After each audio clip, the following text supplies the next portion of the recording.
because we got various projects underway, to say the least.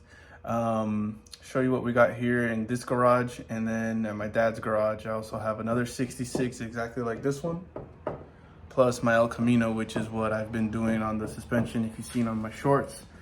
And then we have this 83 Regal here. It's my brother's car. So yeah, all General Motors here. So let me show you. So this is the 66. Don't mind all of this, just don't pay attention. We got new valve covers, new breathers, and this carburetor's rebuilt. New power steering pump, new power steering pulley. Didn't get new belts, should have, but whatever. This is a new master cylinder that we got. The one that came with it was shot.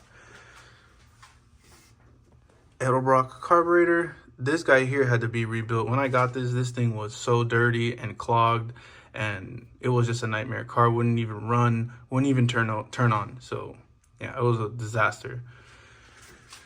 Down here we put a new fuel pump, and this is actually the fuel line. We got it kind of rigged to go through the firewall. Inside the cab over there, we have a gas tank.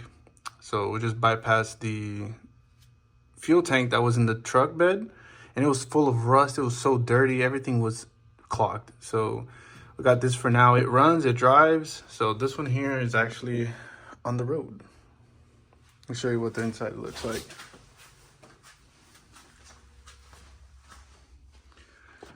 This is the inside, work in progress. As you see, we got new door handle, new door mechanism in there.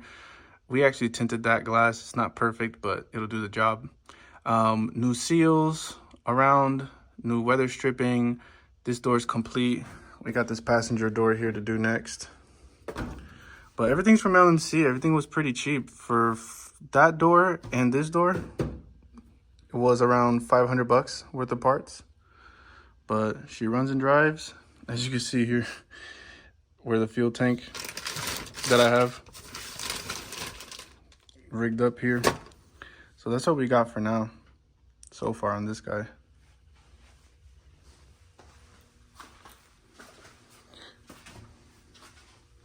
Now to the lawnmower engine. This is a V6 from the Buick Regal 83. That carburetor was toasted as well. We had to rebuild that. Now the car turns over. I think it had the same problem as the 66 with the fuel tank getting all rusted and clogging it up. It was running when we first got it, then it stopped running. It would run really bad, really rough. We took off the carburetor, saw a bunch of rust in there. We did the same thing, bypass with the fuel. Let me show you.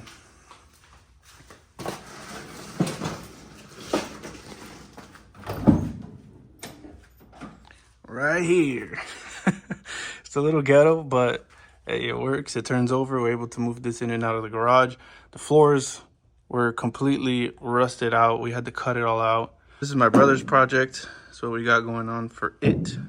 Just need to cut out the rest of the floor, order a new floor. I think it was like $600, $700 shipped, something like that, but yeah.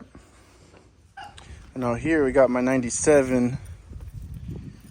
But I think she's sick. I think she's sick, guys. Let me show you. So, this is a forever sharp steering wheel, by the way. So, the problem that I'm having for the last few days, you see when I turn it on? No rev, no speed. And I can't see what gear I'm in. If I'm in park, reverse. I have no idea why. But it just doesn't read. I have no idea. It started out of nowhere, and sometimes I get the little light there that says check gauge, but I just haven't had time to go research it. It's been working. It's getting me places, but don't know why it doesn't work. If anybody knows, you know, let me know, because I definitely need some help. Or we do a swap, an engine swap. But to swap what? I have no idea. I've never swapped an engine before in my life. So that would be interesting to do. But hey, this is my daily driver. I need this to run and I need this to go because my Camaro, I want to save the miles on it. So yeah, I don't know if I should do, you know, just a regular 5.3. I don't need nothing crazy, no crazy cam, no nothing, just a regular, reliable. That's what I need. Speaking of Camaro, that's my baby right there. My 19 2SS. Got it right before COVID, before all the prices went up. And I even convinced my girlfriend here to get a Chevy. So she has a new Chevy Trax. All GM here in the driveway. But yeah, you see, doesn't work. I don't know. And now this check gauges light doesn't even show up anymore. So I don't know if it's a cluster issue, but it does run rough now. I can tell you that. We got a couple billion pounds of oil pressure, so yeah, I don't know. This has always been like that though.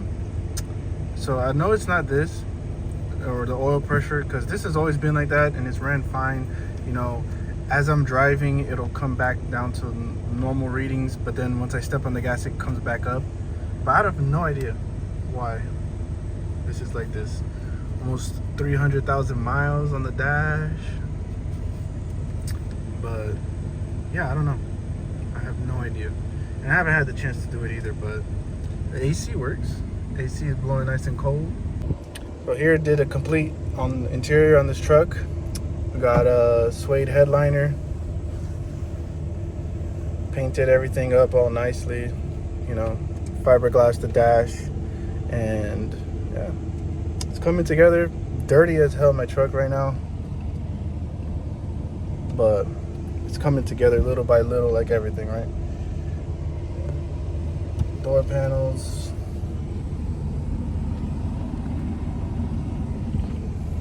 So hey, it is what it is.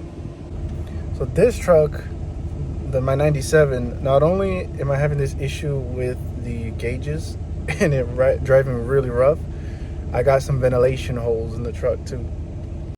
And when I'm talking about extra ventilation, it is completely through.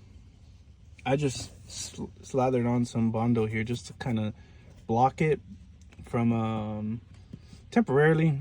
Ended up being over a year now, but yeah, it's really bad. Rusted all the way out, completely through, but we have a fix. So for the fix of that rust, I got a patch panel. I forgot what website.